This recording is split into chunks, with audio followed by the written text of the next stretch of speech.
결국은 왕건태조가 이제 그 궁예를 몰아내고 보위에 오른다.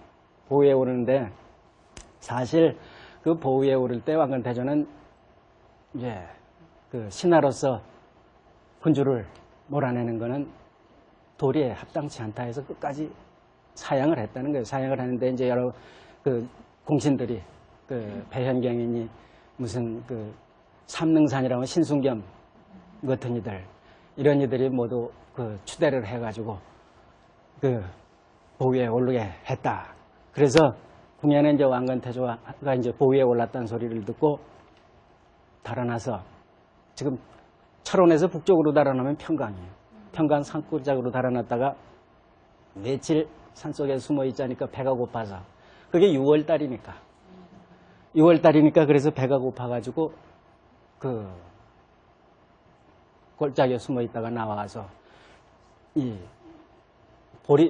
보리밭에 가서 보리 모가지를 자르다가 농민 그 주인한테 발각돼서 맞아 죽었다. 뭐 이렇게 지금 역사서에는 나오고 있단 말이죠. 어쨌든지 그런 인물이 이 현미대사예요.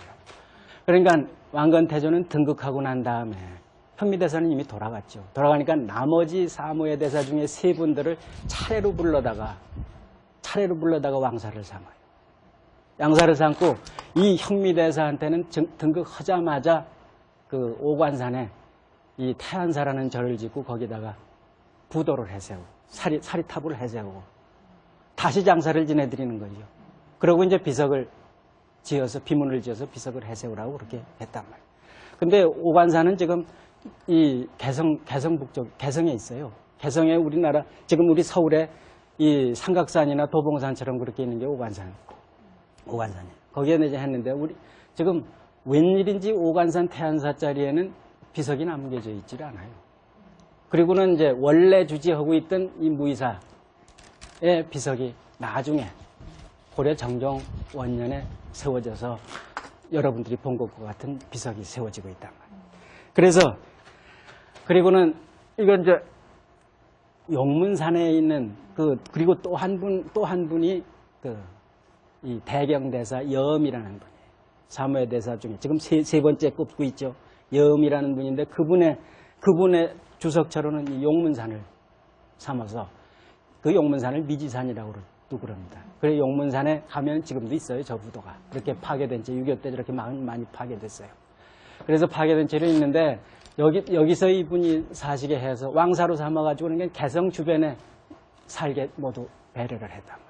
그리고 나서 이제 맨 마지막에 그 수미산 그 광조사의 이염대사라는 게 있어요. 이염이라는. 이게 사무의 대사 중에 맨 막내입니다. 그분은 해주 수미산에다가 수미산문을 열게 해서 또 왕사로 초빙을 했었단 말이에요. 그래가지고 이분은 그 막내에 해당해요. 막내에 해당해서 이분을 왕사로 삼고 나서는 그 사만을 후삼국을 통일할 때 이 전쟁을 해서 이렇게 살상을 많이 하는데 이거 죄를 짓는 일 아닙니까? 이래도 되는 겁니까? 하고 물으니까 이분이 이 일반 평민의 일반 사람들의 지켜야 될 계와 또 군왕이 지켜야 될 계는 서로 다르다. 백성들을 위해서 도리 없이 전쟁을 하고 도리 없이 살상하는 것은 할 수 없는 일이다. 그거는. 죄를 짓는 일이 아니다. 그러니까 단지 전쟁을 하고 사람을 인명을 살상을 할 때 백성을 자식같이 생각하는 마음을 잃지 않고 하면 된다. 하고 가르쳐서 삼국 통일을 적극 권장을 한다. 이제 이런 분들이 쭉 나오게 돼요. 어쨌든지 이래가지고 이 왕건태조는 이 사무의 대사들을 현미대사, 선각왕사인 현미대사를 비롯해서 모두 차례로 왕사로 모셔가지고 삼국을 통일해 나간다. 통일해 나가는데 여기서 이제 도선국사 얘기를 좀 하지 않으면 안 되겠어요. 이 도선국사는 똑같이 현미대사와 마찬가지로 선각국사라는 시호를 받는데 이 도선국사 피문은 도선국사가 돌아간 지 한 250년이 지난 뒤인 고려 의종 2년에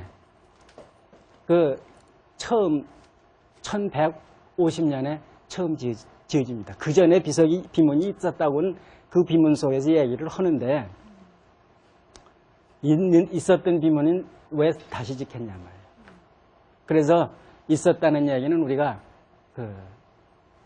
확실히 믿을 수는 없어요.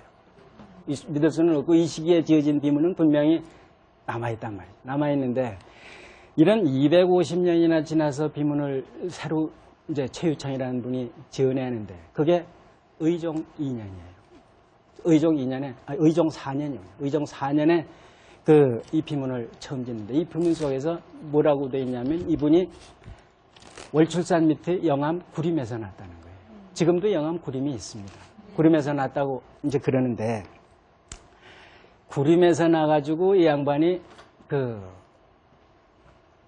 독리산 해철국사 밑에 가서 법맥을 이었는데 이분이 처음 이 가묘술, 이 풍수지리 하는 걸 가묘술이라고 그래요.